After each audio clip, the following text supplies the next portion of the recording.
ouvir uma pessoa muito importante na luta quilombola, na preservação do meio ambiente. Tem tudo a ver com o projeto que a gente está trabalhando, né? Vocês com a orientação da Jéssica, né, Jéssica? Tá? Nome com a orientação de quem? De Valfrido do Diego. Então, eu peço e preciso do silêncio, da atenção, para a gente aprender, para a gente compreender, tá? Porque o que vai ser feito, o que vai ser dito, o que vai ser falado é de grande importância. E vocês vão utilizar isso na vida de vocês. Então, a gente precisa se concentrar para aprender. Conversa paralela não dá.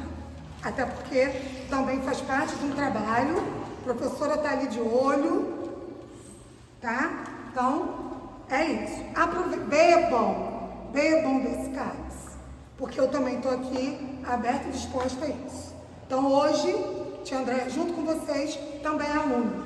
Hoje, tia Andréia, também junto com vocês, está aberta e quer prestar atenção para aprender.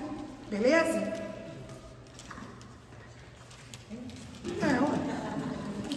Eu vou sentar agora, só aluna. Então, crianças, vamos lá. Dando continuidade ao nosso projeto, que todos estão envolvidos, né? Os 8º e os 9º anos, falando sobre o meio ambiente. Nada melhor do que falar sobre a nossa ancestralidade. E quando a gente fala de ancestralidade, envolve toda uma questão de respeito, principalmente ao ser humano e principalmente ao meio ambiente. Né? Com os 8º, eu já expliquei até um pouco dessa questão de pertencimento, esses laços familiares, né, que a comunidade quilombola e também a comunidade indígena tem com o meio ambiente. Um sonho que todos nós aqui também tivéssemos esse laço. O nosso meio ambiente seria totalmente preservado e respeitado. Então hoje eu chamo aqui uma pessoa muito importante, me ajudou muito ano passado, esteve presente na minha dissertação de mestrado, para falar um pouco com vocês. É a nossa querida Bia Nunes, a presidente da Associação das Comunidades Quilombolas do Estado do Rio de Janeiro. Gostaria que todo mundo, desse uma...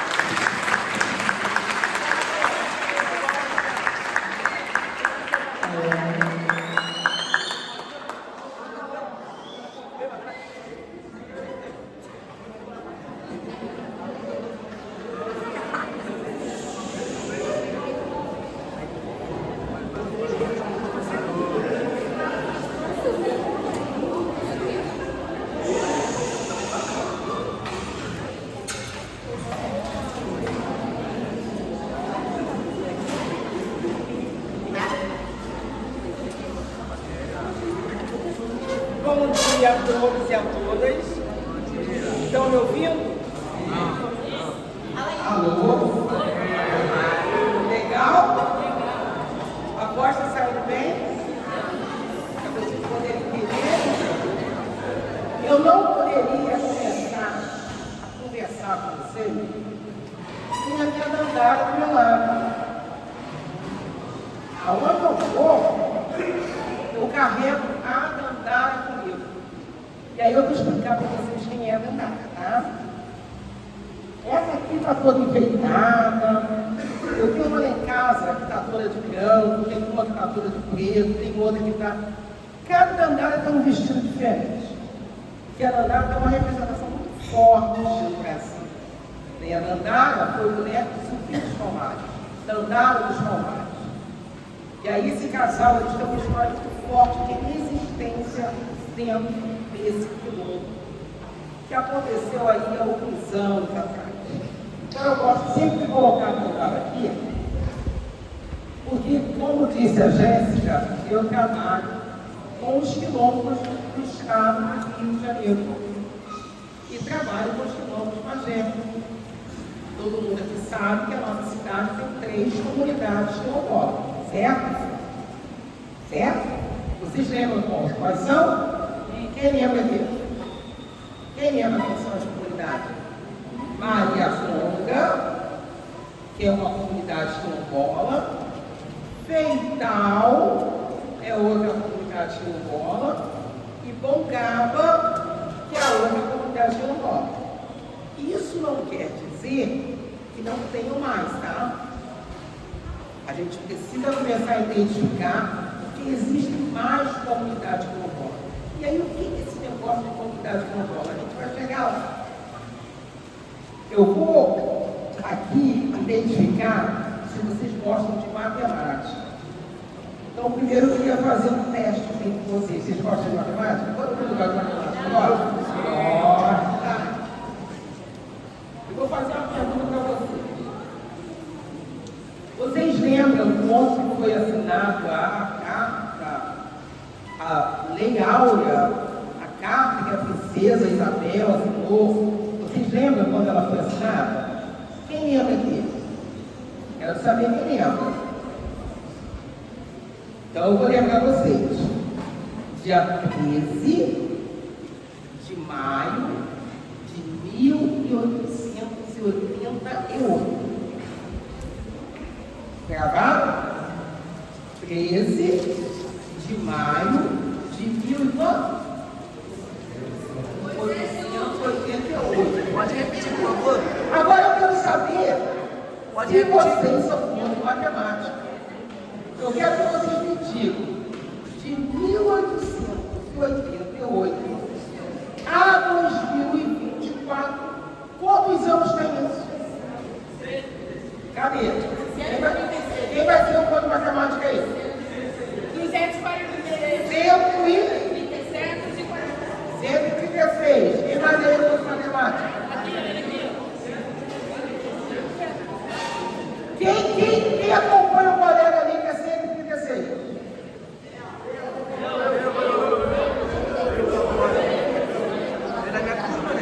Agora abaixa a mão. Quem tem dúvidas? Ninguém tem dúvida? Todo mundo está certo que é 136 anos? Sim ou não? Você tem certeza?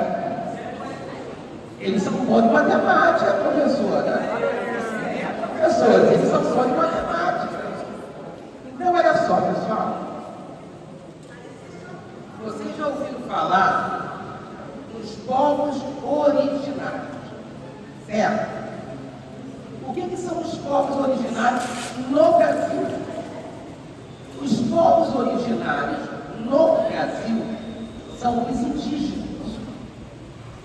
Porque originários, eles já estavam aqui quando essa terra foi invadida. Então, quando a invasão aconteceu, os povos originários já estavam aqui, certo? Certo? Na África não foi diferente. No continente africano não foi diferente. Então lá, os povos originários eram os povos africanos, certo?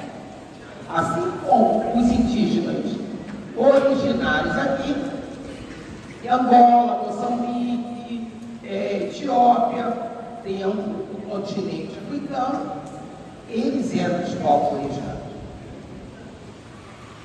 Então a gente está falando de um povo que era totalmente acostumado a lidar com a terra e o território.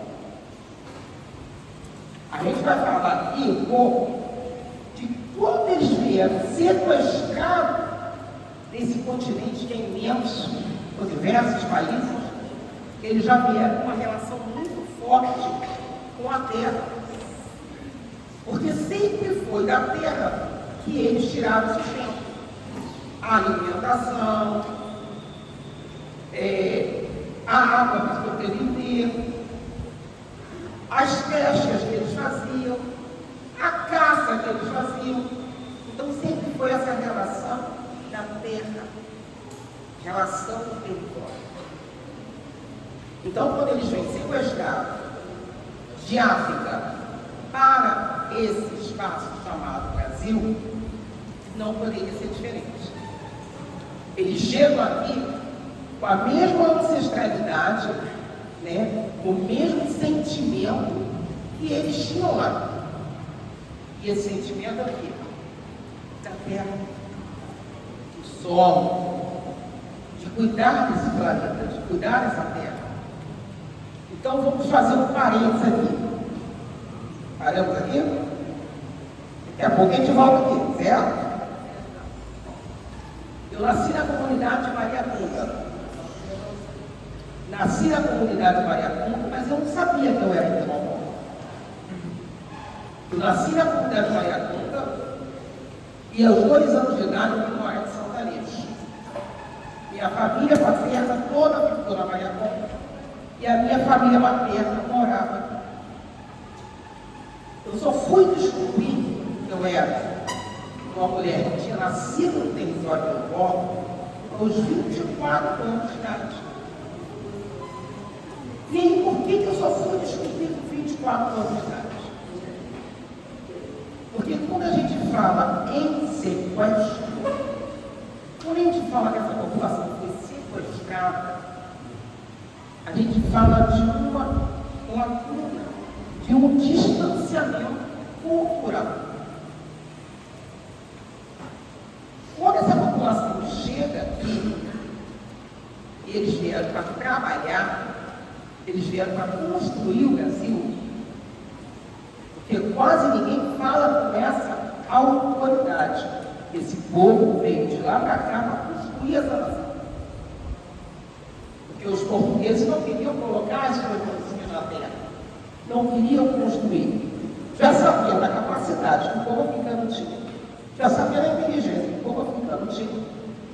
Eles aproveitaram situações internas, locais, dos conflitos que aconteciam internamente, como acontece em todo o planeta, e a partir daquilo eles conseguiram, com mais facilidade, sequestrar esse povo e trazer de cá.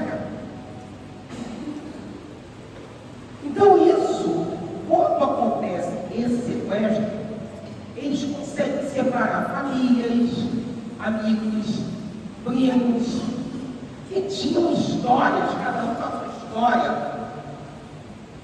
de fazendeiro, ou de empreendedor, porque você tinha os africanos que vendiam madeira, que fazia também o tráfico da madeira. Então, quando ele chega aqui, ele chega numa outra realidade, numa outra condição.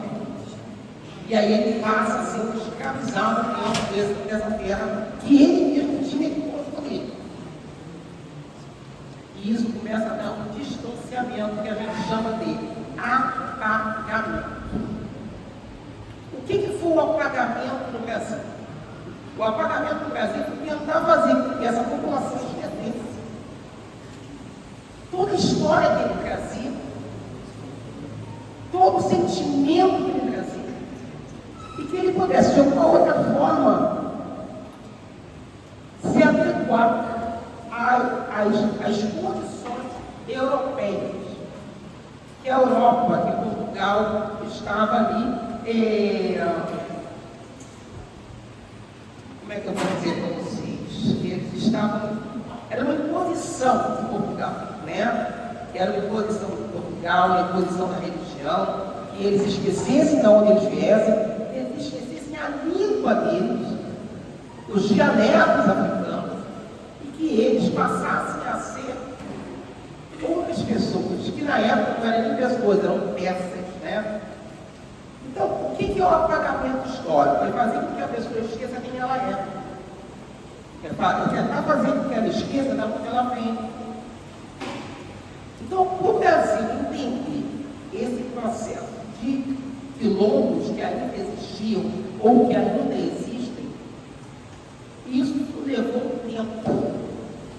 Só no ano de 2003, que a sociedade brasileira, através dos movimentos sociais, através do movimento negro, que já vinha nessa luta há 136 anos, para provar que os quilombos ainda permaneciam vivos no Brasil, para provar que essa população ainda conseguia se manter dentro das comunidades, preservando preservando o seu espaço, e aí a gente consegue uma lei, que é o decreto 4887. Esse decreto 4887 é o decreto que vai falar, não, o Brasil tem populações quilombolas no Brasil, elas estão por aí espalhadas, nós precisamos ir buscá-las, precisamos identificá-las, já tinha algumas que estavam identificadas, e aí está lá, essa população nas matas, nas florestas, ainda preservando a sua cultura, o seu espaço, com muita dificuldade, algumas delas, preservando o seu dialeto. E aí a gente descobriu que esse apagamento histórico, que essa lacuna histórica, ela não foi vencedora. Esse povo continuou resistindo. Então hoje a gente tem vários tipos de quilombos diferentes uns dos outros. Por quê? Porque se aqui tinha uma floresta, o empresário veio e invadiu a floresta.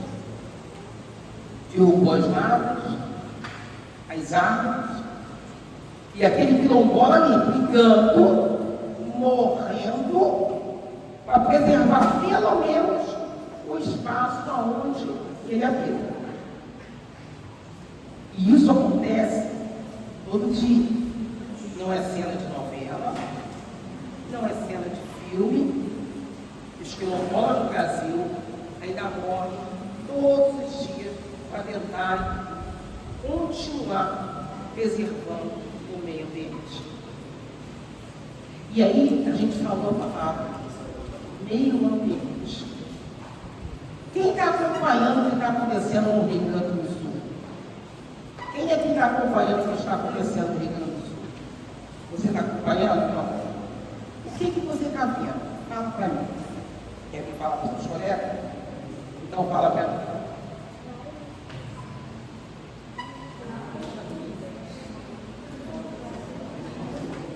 Várias mortes, né? Inundações, enchente, você, cara.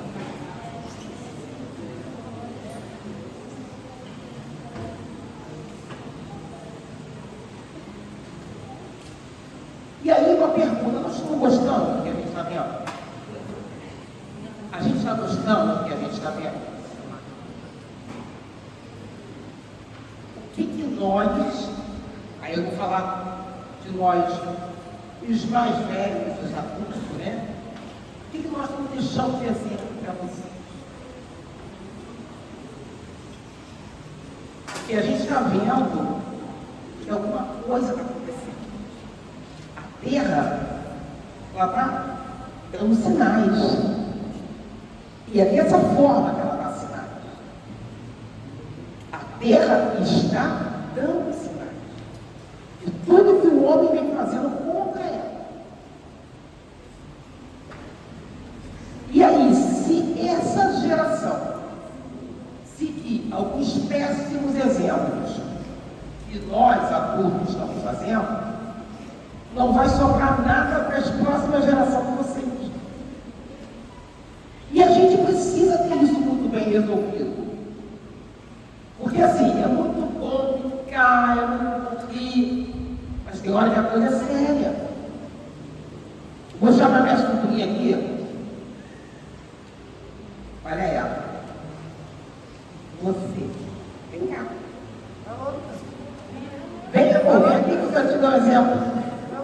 Vai. Tá com vergonha? Você. Leva da onda, não quer? Não parece. Vem cá, gente.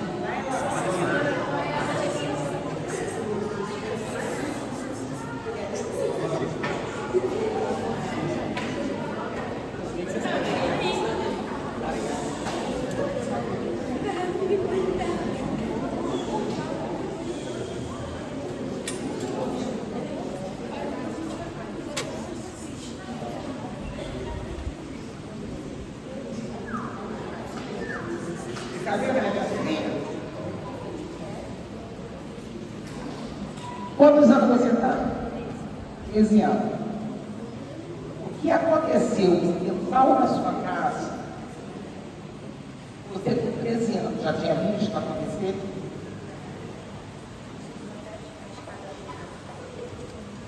Quando a gente teve essa última enchente, que a maioria, pela idade que vocês têm, a maioria não tinha visto ainda esse rio nervoso.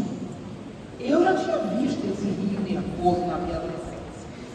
Agora, vocês não tinham visto ele nervoso, certo? Você viu ele nervoso pela primeira vez, não viu? O que você pensou? Foi isso? Quando o pai dela mandou o vídeo, a gente ficou desesperado. Porque a água estava entrando na casa deles e eles moram na beira do rio. E na parte baixa do Copi, não é na parte alta do Copi. Então a casa deles fica aqui e o rio fica ali. E aí quando o pai dela mandou o vídeo, a gente falou, deu ruim. Deu ruim, eu liguei para a avó dela, falei, a gente tem que sair de lá, deu ruim. Porque você não sabe até onde aquele momento de revolta da água vai. Você nunca sabe. E uma coisa, a gente precisa respeitar. A gente precisa respeitar. A gente chama de planeta Terra um planeta que é água pura. São mais de 73% de água. Então, se a gente não respeitar, e aí, quando eu vi a situação acontecer na casa dela, eu me lembrei, quando eu tinha 22 anos, eu comecei um trabalho no Copi. 23 anos, eu comecei um trabalho no Copi. E ao longo do tempo, Juninho, você tinha quantos anos quando você começou a jogar lá? 11, 14 anos, né? E aí você chama de Carlos, eu chamo de Juninho, eu conheço desde bebê. E ele começou a trabalhar lá com a gente, comigo, com 11 anos de idade, porque a gente tinha um sonho. Qual era o nosso sonho? A gente entendia que esse rio, Cheguimagé, como o rio Roncador, certo?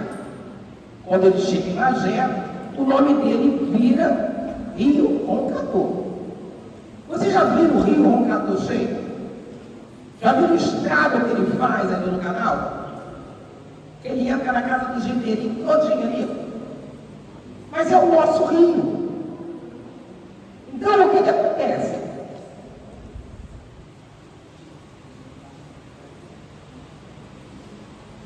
Se eu não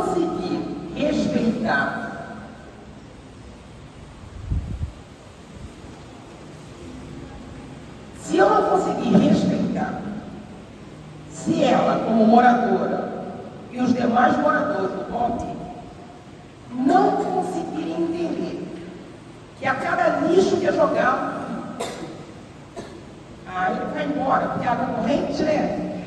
Água corrente, quem que tem jogado? Mas para onde que ele vai? Aonde ele vai parar? Qual vai ser a consequência daquele lixinho que eu joguei? Uma garrafinha. Papel de bala. Qual é a consequência que ele vai ter? Até mesmo para mim e para os demais. Então, eu comecei um trabalho no Copi na intenção de fazer seminários da educação ambiental, cultural, porque a gente é desses, né? A gente entende que a cultura ajuda o meio ambiente, que tudo se encontra. Por isso que essa garrafa aqui virou essa bonita. Porque de uma garrafa PET, a gente fala da cultura, a gente fala da história, da ancestralidade, a gente vai falar da terra, o que tem embaixo dela, para poder manter ela pesada, sem areia.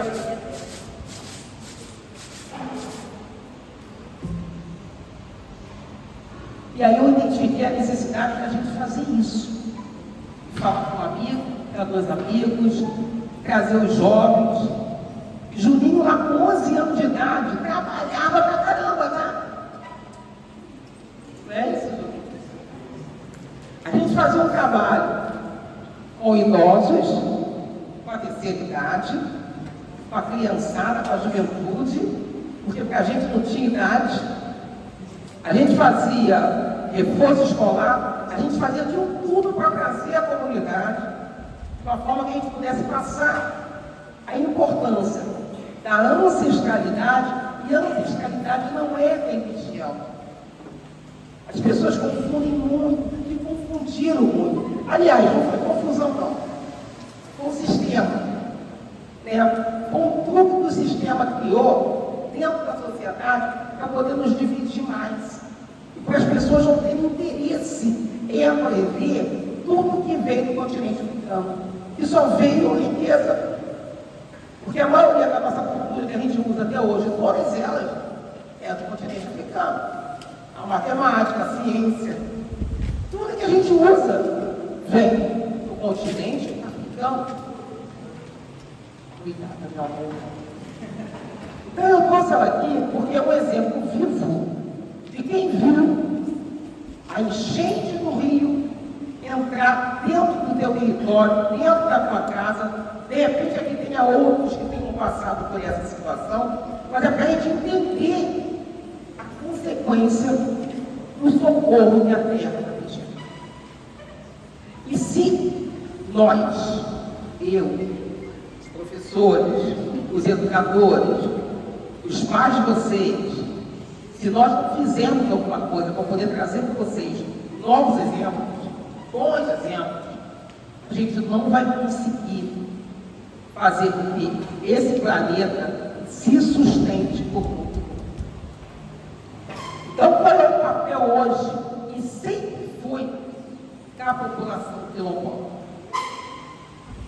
Aonde tem floresta, a gente planta o milho, a gente planta o aipim, porque existem florestas que você não pode plantar outro tipo de espécies junto. Mas existem tipos de plantações que você pode fazer mesmo no meio da floresta. E aí a gente faz um trabalho da agroecologia. A agroecologia, ela vai trabalhar para que a gente possa fazer e render mais água da terra, extrair mais água da raiz, porque as árvores trazem isso, né? Elas trazem a água, elas produzem e reproduzem a água. Então a gente consegue tirar o alimento sem danificar as árvores da floresta. E foi dessa forma que esse povo sempre viveu. E é dessa forma que esse povo ainda vive. Aí você entra no quilombo de Mariaconga, você vai ver ali, depois na linha do trem, você vai ver inúmeras casas que não existiam. Que não existiam. Ali nós tínhamos a casa de Dona Naná, a casa de Dona Lina, a casa dos meus avós, a casa do seu Tião, e o resto era mata e barro. Aquele barro que você rasga o short toda vez que parecia, porque eu rasgava o meu, era assim, era lá. Hoje você vê uma imensidão de casas, porque teve várias invasões. E aí, quando as invasões acontecem, infelizmente, elas acabam tirando a essência, não somente cultural do quilombo, mas também acaba danificando a terra daquele quilombo. Então, nós hoje estamos com uma briga, porque na parte de trás do quilombo de Mariaconga ainda tem uma mata nativa muito grande. E nós estamos tentando, estamos brigando para que a prefeitura consiga fazer o mapeamento para que aquela mata não seja mais invadida. Porque nós estamos falando de um quilombo que ele foi tão invadido que foi construído dentro dele programa Minha Casa Minha Vida. Quando um programa desse vem para uma cidade, quem tem que fazer levantamento territorial é o município, é a prefeitura. É a prefeitura que vira para o engenheiro que vem lá de Brasília e fala, ó, ali você pode fazer. Então significa que o município é um violador de direitos humanos, porque concedeu que aquele espaço fosse utilizado para a construção de um projeto tão lindo, mas que não poderia ter ali. Nós temos agora uma quantidade de 3.000 pessoas morando dentro de um território onde era tudo mato, era tudo plantação. Dona Mariazinha tinha uma plantação lá que ela fazia de chuchu, de hortaliça, tiraram a plantação dela e dos demais para poder construir os prédios da Minha Casa Minha Vida. Então a gente vê cada dia mais as comunidades quilombolas sendo invadidas pela especulação imobiliária, pelos empresários, pelos fazendeiros. A gente vê isso acontecer e a minha associação, ela tem esse trabalho de brigar, de botar a cara, de ir para o Ministério Público, de ir para a Defensoria Pública, para que a gente consiga preservar uma parte das nossas comunidades. Porque ali tem o plantio, porque ali tem a caça, porque ali tem a pesca, porque ali tem preservação do meio ambiente. Eu quero um dia levar vocês no quilombo chamado Cafundás Cogita.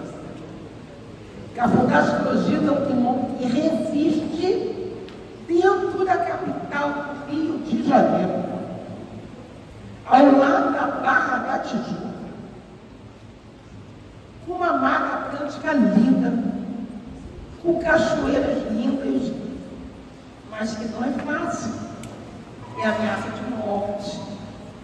Porque preservar comunidades quilombolas significa preservar lugares lindos. Quero levar vocês também para levar em um outro lugar. Quero levar vocês para Pedra Bonita. Pedra Bonita é no Alto da Gávea, e aí eu estou falando para vocês de quilombo que as pessoas nem imaginavam que existiam. Porque quando a gente fala de quilombo, as pessoas viajam do interior, elas viajam lá em Campos do Goitacazes, elas viajam lá de São Francisco de Itabapoana, elas viajam lá em Paraty, porque nós temos quilombo em todos esses lugares, mas nós temos quilombo dentro da capital do Rio de Janeiro, que ainda luta pela preservação do meio ambiente. Então, quando a gente vai falar da relação dos quilombolas com o meio ambiente, eu vou resumir para vocês que os quilombolas não existem ou não existiriam sem o meio ambiente. Porque eles dependem daquilo para sobreviver. É dali que eles tiram, além da energia, além da força, eles tiram a sobrevivência física. No quilombo de Pedra Bonita, existe lá plantações centenárias, porque eles trabalham com uma rosa, ai meu Deus, esqueci o nome da rosa agora. Eles trabalham com uma rosa específica, que ela era utilizada para presentear a princesa Isabel. E eles até hoje plantam, vendem, eles fazem decorações de festa e utilizam ela, porque tudo que dá naquela terra, de alguma forma, é para a sobrevivência daquela população, igual a população indígena. E aí eu costumo, eu não sei se você assiste, acho que a maioria não, né? Eu assisto muito Globo Rural. O Globo Rural passa aos domingos, 7 horas da manhã. Alguém vai acordar domingo, 7 horas da manhã? O dia que você acordar cedo, você vai lá e coloca no globo rural. Porque às vezes você está em casa, aí você escuta a tua mãe ou teu pai falar assim, mas esse tomate está muito caro. Olha o preço da abóbora. Olha a cenoura. E aí a gente precisa entender todo o processo que esses alimentos passam até chegar na nossa mesa.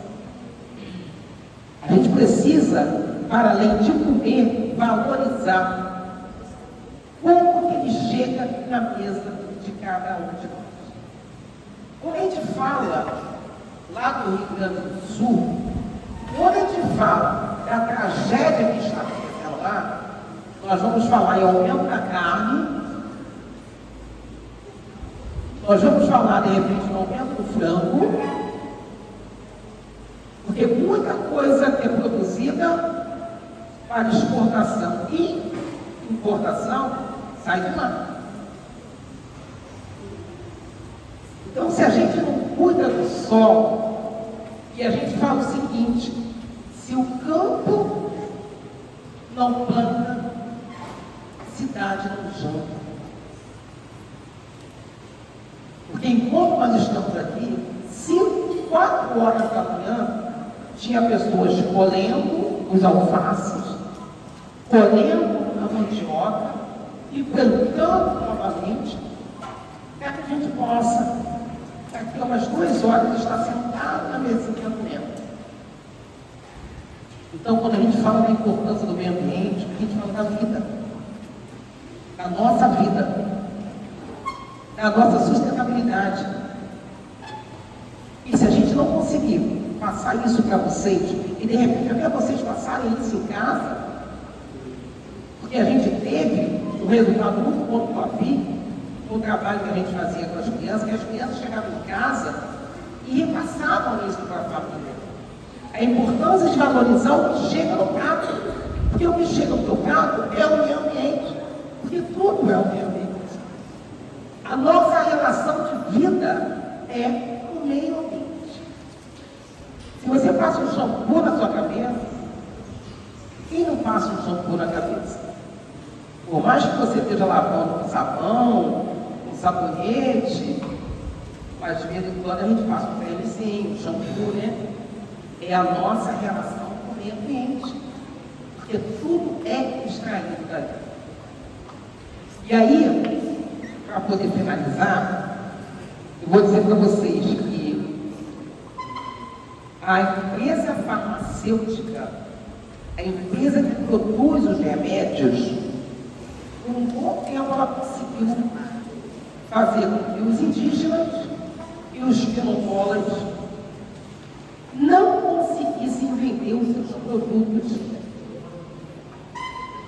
que eles plantam, que são remédios naturais. E a gente está conseguindo vencer isso. A gente já conseguiu em Goiás, no estado de Goiás, nós temos lá 18, 17 farmácias naturais, que a gente usa lá, tem uma outra nomenclatura, um outro nome, e todo produto é extraído dos quilombos de lá.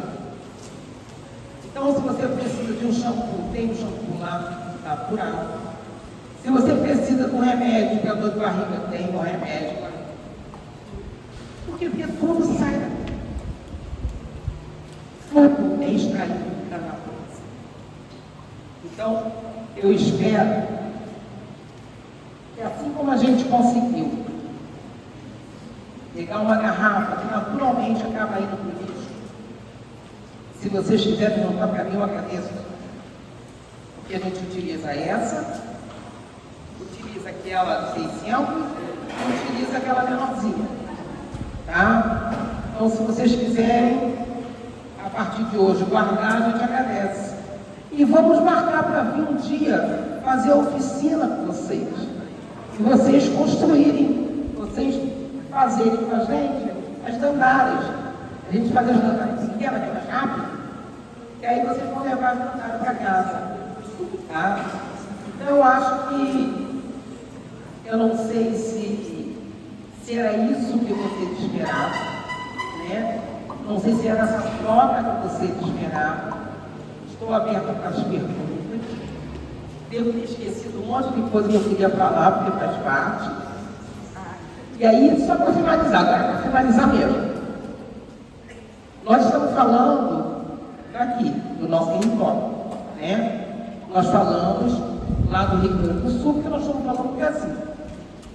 E aí, na semana retrasada, eu voltei de viagem, eu fiz uma viagem, e eu fui dialogar com os nossos irmãos lá da Colômbia, para a gente começar a fazer lá o primeiro Museu Afro da Colômbia, o Museu Nacional Afro da Colômbia. E aí, eu visitei várias cidades e vários estados da Colômbia. E uma cidade me chamou muita atenção, que foi a cidade de Quibdó. Depois vocês pesquisem. Quibdó fica na Colômbia. Quibdó tem 99,9% da população negra.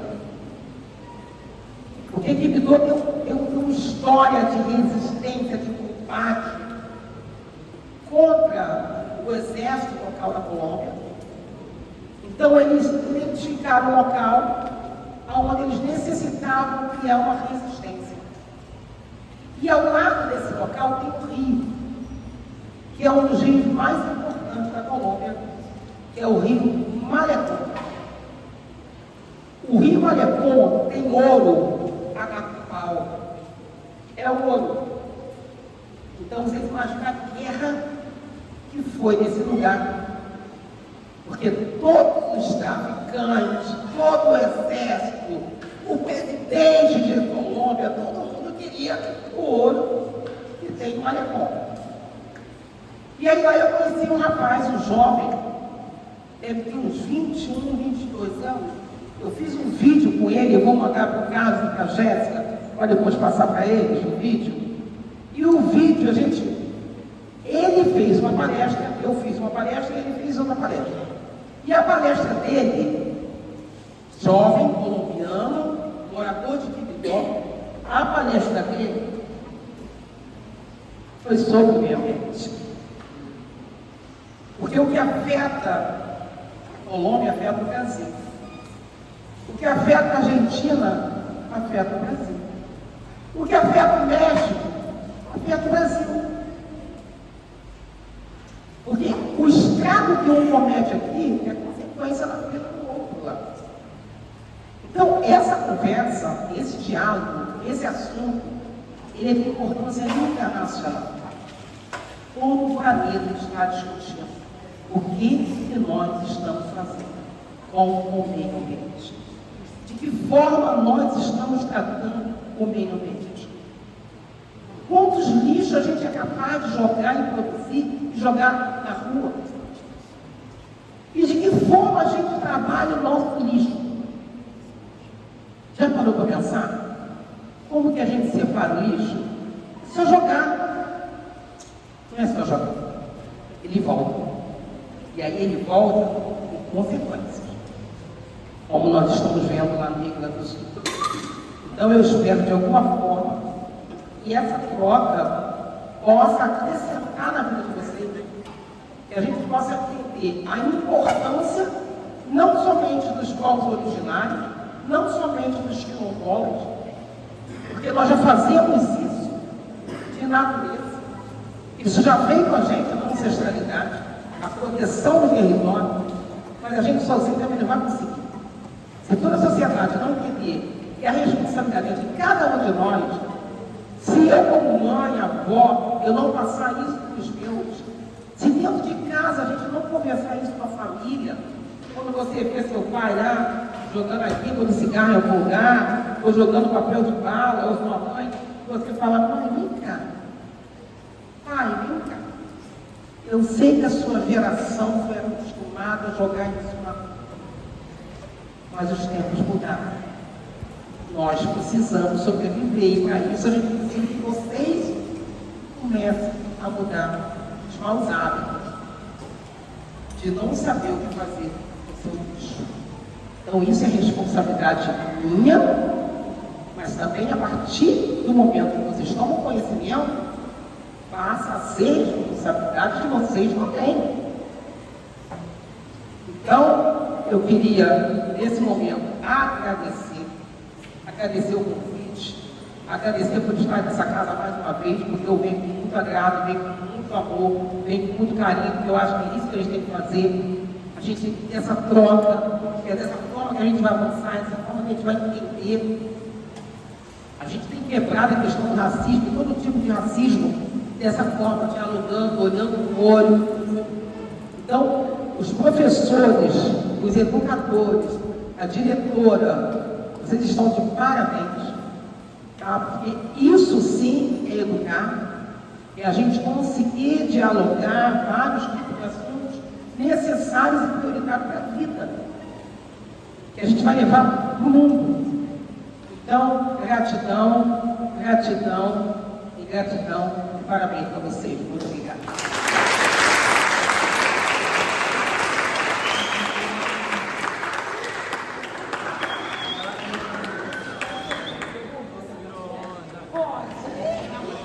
Alguém tem alguma pergunta a ser feita? Então, peraí. Faz você primeiro, Mariana. Vai, Lucas. Lucas está ansioso. Lucas, fala bem alto, tá?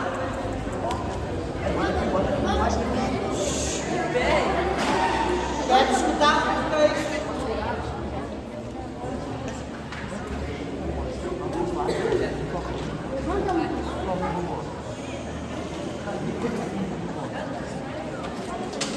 Vai, Lucas. Onde está localizado Fala estão localizados os últimos quilômetros. Aonde estão localizados os últimos quilômetros?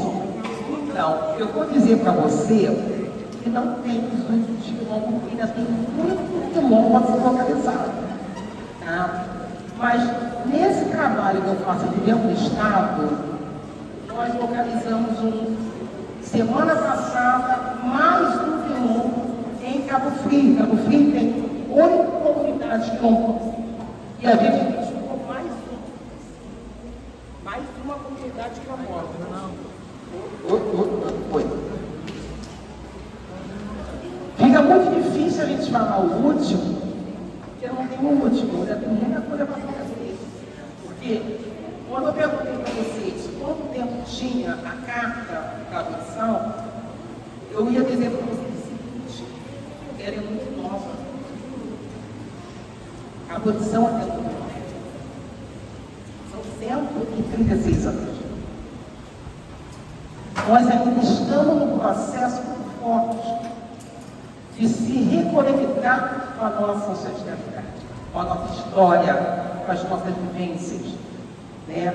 Porque somente nesse momento que a gente conseguiu, de fato, porque vários já foram escravizados, já estavam livres, aí é um outro processo que a gente vai discutir outro dia, essa carta, mas para que a gente pudesse começar a tomar ciência de quem nós éramos, vários homens e mulheres saíram ainda das senzalas que estavam para buscar os familiares que estavam fugidos, que estão fugidos porque não coavam, porque não comer.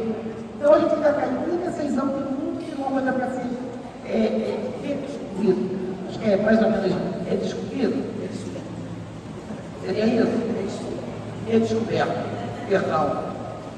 É isso. Pode fazer.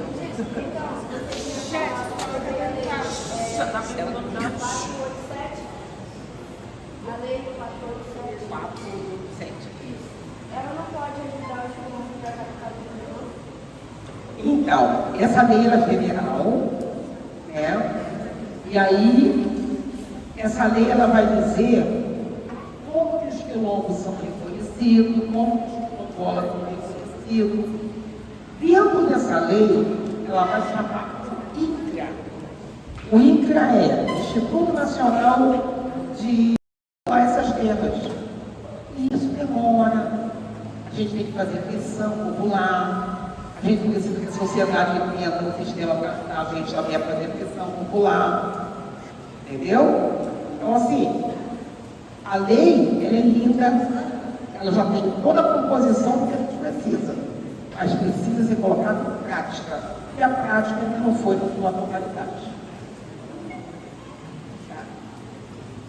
Cadê? Tinha um... Mais alguém? Eu? Vai, Débora. Oi?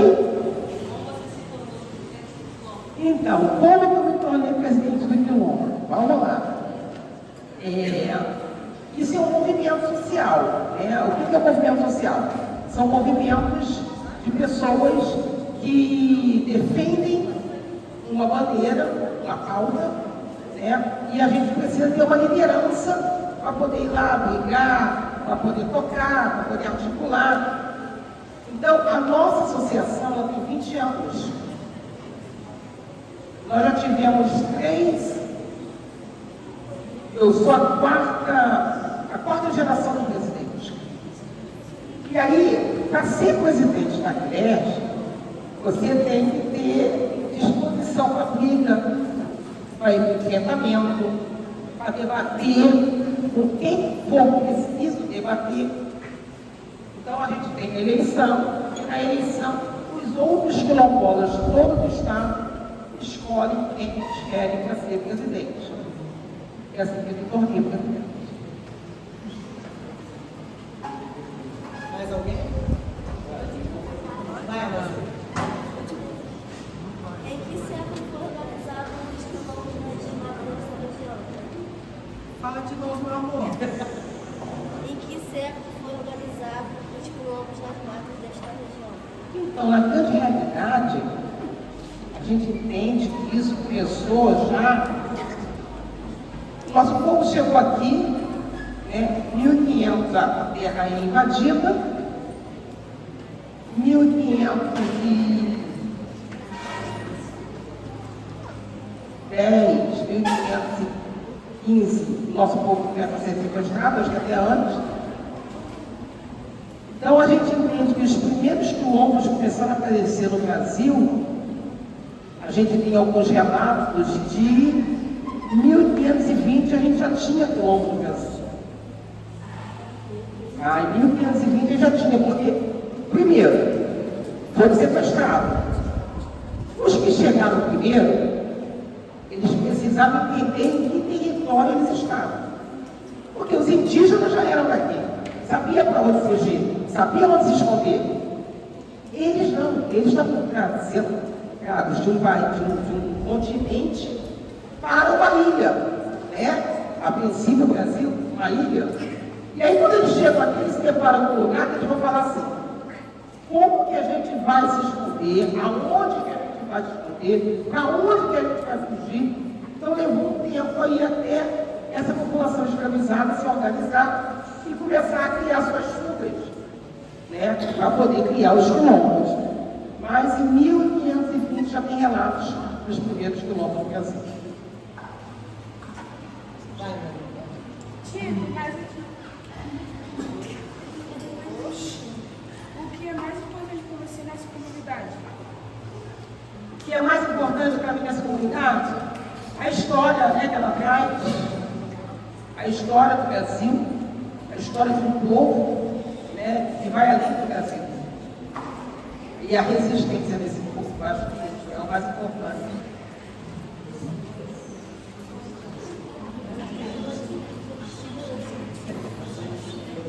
Tito, tem mais muitas perguntas aqui. Eu já sofri preconceito?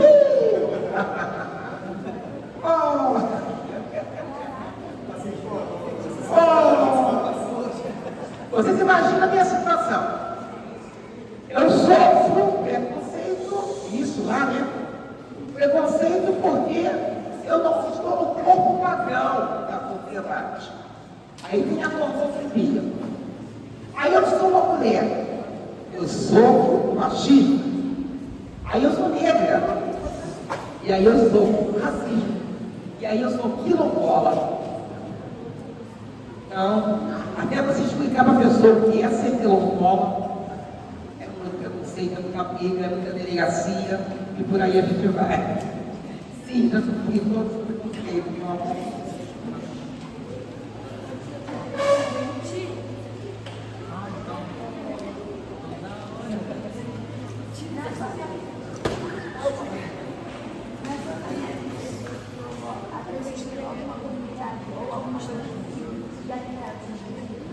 Com muito, o tempo todo. É o tempo todo.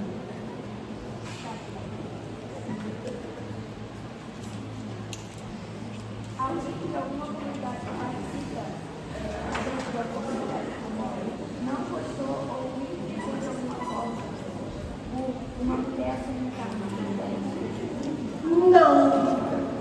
Não porque, vou explicar para vocês. Uma boa parte das comunidades quilombolas são lideradas por mulheres. As mulheres, elas são muito aguerridas à frente das comunidades. Por isso que eu, quando fui fazer a boneca, eu não fiz zumbi, eu fiz andara. Para representar a força da mulher nas comunidades quilombolas. Elas sempre tiveram essa força. Nós temos aí a Tereza Pequena, nós temos tantas outras, além da Maria Conda, que mostra aqui no Magé, que são mulheres que estiveram à frente dessa batalha nas comunidades quilombolas. Então, dentro das comunidades quilombolas, eu nunca sofri essa rejeição de ser uma mulher à frente da associação. A gente sofre isso fora do nosso meio, fora da comunidade. 2021. Eu era vice, né? Eu passei a ser vice em 2016, era vice-presidente, em 2021 eu passo a ser presidente.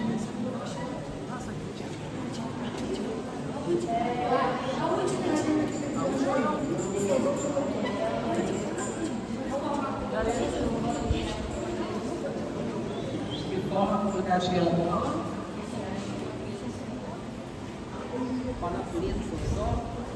de forma que ela interage local, 100%, é 100% interligada, interagida, entendeu? Porque ela necessita dessa sobrevivência. Então, é 100% interagida.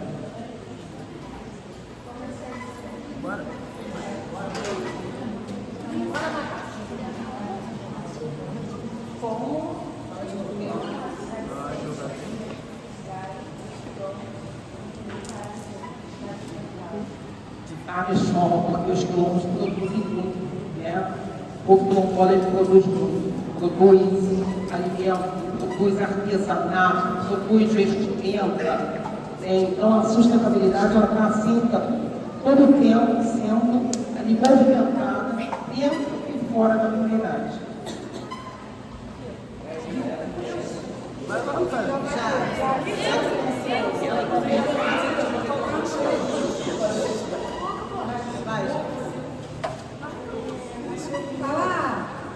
Sua opinião, como seria o mundo hoje em dia se a escravidão não tivesse existido? Então, se a escravidão não tivesse existido, seria o melhor dos mundos, né? Porque a consequência que ela deixa é de uma barbaridade muito grande. A gente costuma dizer que o maior holocausto do planeta foi a escravidão. E esse foi o maior holocausto do planeta. E isso deixa para a gente uma sensação de capacidade que o homem tem de ser mal e de ser ruim, né? Então, na minha concepção, a gente teria várias transformações, inclusive a nossa, né? O Brasil também não seria o que ele é se não tivesse escravidão. E a África seria outra coisa. The Bluetooth device is connected successfully. The Bluetooth device is ready to pair.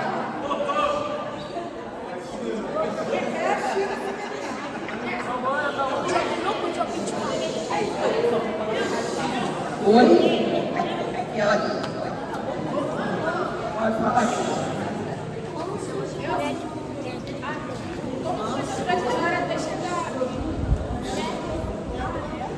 É a mesma pergunta? Como? Então, o racismo está muito atrelado ao sequestro dessa população. The Bluetooth device is connected successfully. The Bluetooth device is ready to pair.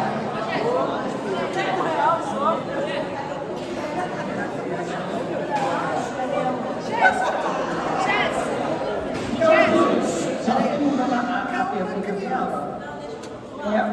O racismo tem muito essa relação com esse sequestro. Por quê? Quando a Europa, a Itália, Portugal, como eles começam a sequestrar essa população, eles trazem essa população e as colocam em situação inferior.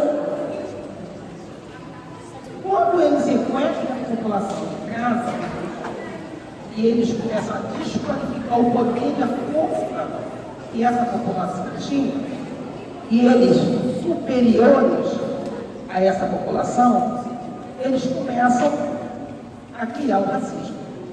Então o racismo foi produzido pela Europa. Né? Essa Europa que ainda escreve os nossos livros, né? Que ainda dita algumas regras no planeta.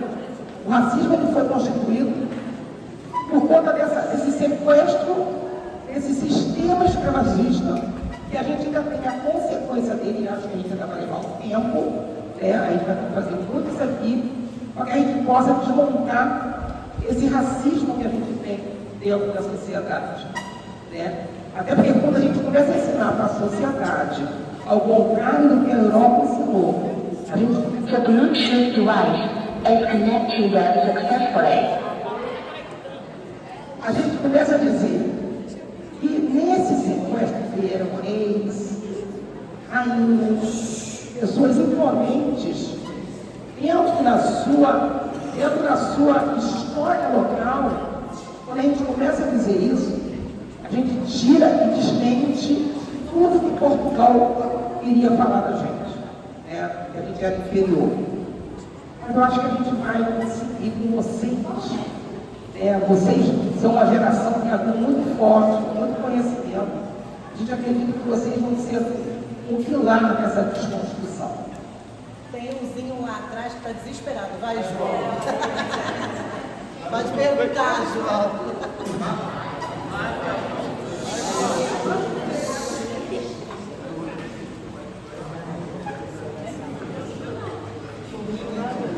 Quais são os principais desafios enfrentados pela comunidade hoje em dia?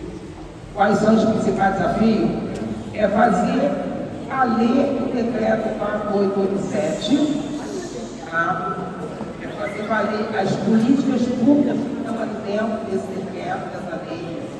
É uma lei de 20 anos, que faz 21 anos esse ano, e que a gente precisa que a sociedade conheça para nos ajudar a impulsioná-la dentro das comunidades. Então, o maior desafio hoje é garantir que essas comunidades tenham seu território titulado para além de reconhecido. Porque o território ele é reconhecido, mas ele ainda não é titulado. Então, esse é um dos nossos maiores desafios. Ela...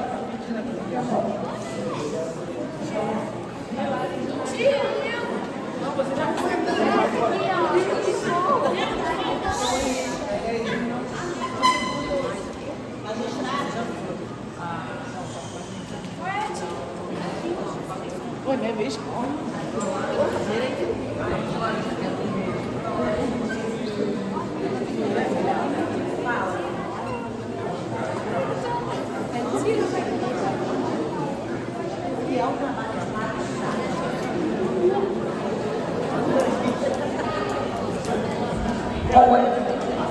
Ela deve ter alguma recomendação.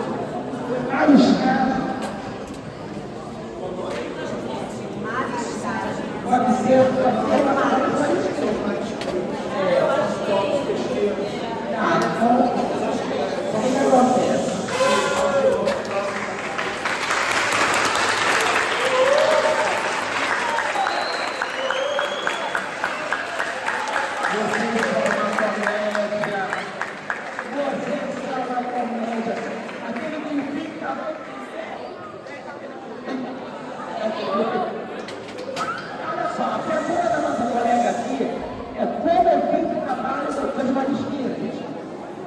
fazem a mariscagem, né? A gente tem vários quilombolas que trabalham com várias situações. A gente falou que eles estão perto dos rios, perto das praias. Então nós temos quilombolas que trabalham com mariscos, né? E geralmente são mulheres. A sua grande maioria, as mulheres são as marisqueiras. Que vão para o mar de cartas, mariscos, para poder entrar e revender o marisco. Aquela questão que a gente falou da economia. Então, a gente tem vários marisqueiros que trabalham, tanto aqui no Rio de Janeiro, nossos locais de queimar, quanto fora do Brasil. Quanto fora do Brasil tem muita marisqueira.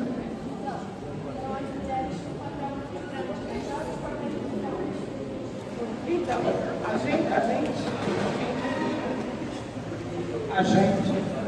a gente tem um papel de liderança, né? A gente tem um papel também de ir para a lida, de ir para a terra, plantar, colher, entomar. O homem, dependendo do quilombo, ele é o pescador, dependendo do quilombo, ele é o planta, dependendo do quilombo, ele é o criador, dependendo do quilombo, ele é o professor e o enfermeiro. Então, vai depender da onde aquele quilombo está, de como é a organização local daquele quilombo. Está falhando. Entendeu?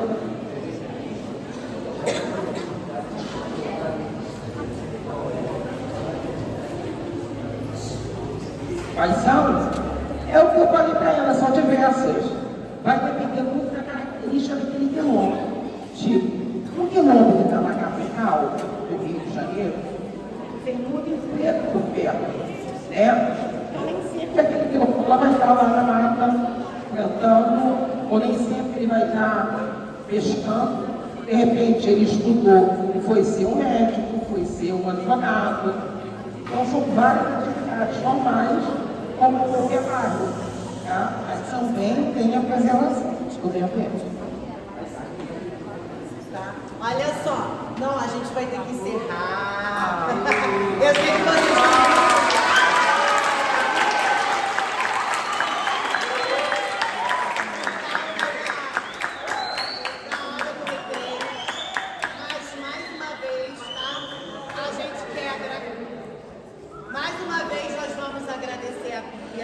vou chamar aqui duas alunas, Elis e Alana.